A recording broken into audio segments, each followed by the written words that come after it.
senior NPR editor, Uberliner, not his real name, has been suspended from the public... Uberliner has been suspended from the public radio network he served for 25 years after sharing concerns about bias in the free press. I'll have a look at that. So I had this story of him saying this, but now he's actually been suspended for saying it. So he says, with declining ratings, sorry levels of trust, and an audience that has become less diverse over time, to which he probably means in the sensible sense of diverse, in the way that you would want to diversify your revenue streams, if that makes sense. Probably. He says the trajectory for NPR is not promising. Two paths seem clear. We can keep doing what we're doing, hoping it will all work out, or we could start over with the basic building blocks of journalism. We could face up to where we've gone wrong. News organizations don't go in for that kind of reckoning, but there's a good reason for NPR to be the first. We're the ones with the word public in our name. Yuri Berliner, award-winning senior editor at NPR. So I like the idea of starting from the building blocks of journalism. The problem is that your company has been so... I mean, I don't know a lot about NPR specifically, but given how similar all the news networks are in the US, I'm assuming, I think I'm probably right, your company, like the others, has been so off the course of journalism for the past at least 10 years, but much longer in fact, that who have you got left that can actually do journalism? And of course, as you've discovered, the man at the rudder is not willing to let that happen because he suspended you for even saying it. We assume that's the reason, unless you did some NDA shit.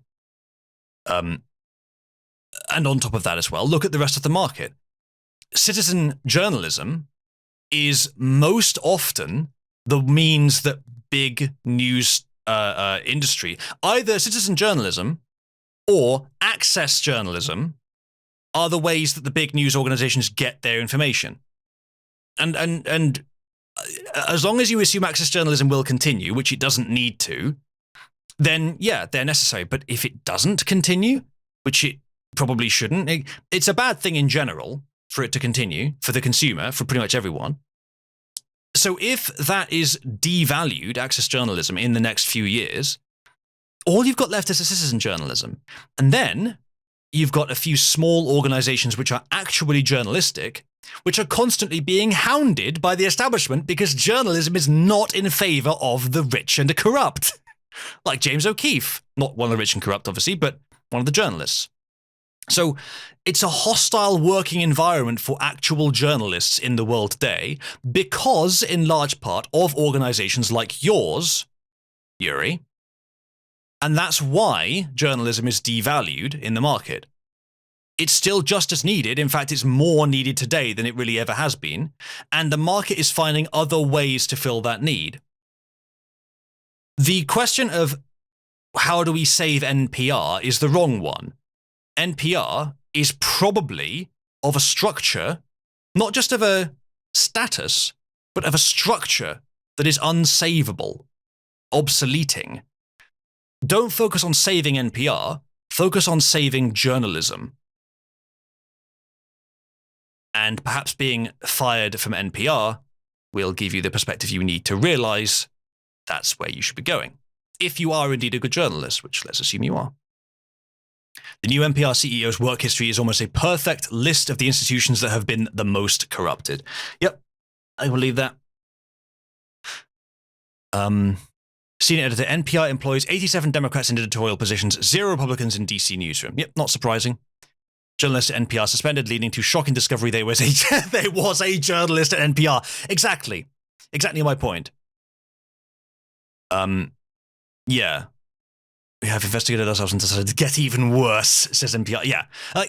If they're doing this, if they're suspending him for saying this, which let's assume for a second that that is the reason, then yeah, they're not savable. And again, don't think of it in terms of how do we save these formerly good institutions.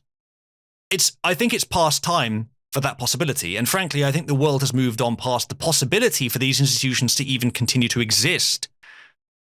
Instead, rebuild what they should have been as its individual components. Don't rely on NPR to change. it doesn't matter if it has public in the name. It serves a different master now. The journalism is what matters, not the organization. The organization is there in ideal to serve the pursuit. But the pursuit can exist independent of it. And there's plenty of new organizations that are even like populist right journalistic like news outlets are much better. But still, like, and they exist and they have a similar structure. So the structure might not even be obsolete, but it's a lot closer to obsolete than it was before. And maybe once the culture war ends, if it does, and things settle down a little bit more, all of the sort of newly ascendant right-wing news outlets or like journalistic outlets won't be as needed anymore, won't be as popular anymore, and things will switch over to a more decentralized approach. I'm not sure if that's better, but it's probably possible. It's the direction things are generally going in, whether it'll get all the way there.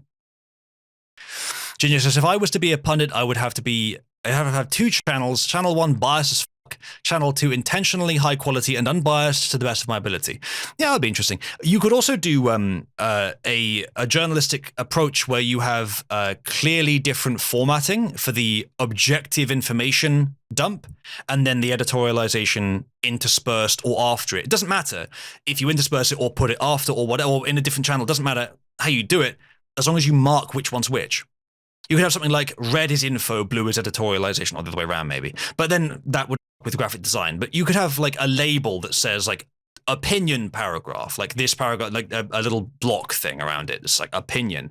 And then a block around it that's facts. As long as you don't work with it and pretend that your opinion is facts, which of course the mainstream do constantly, the legacy media, as it were, do constantly, the corporate press.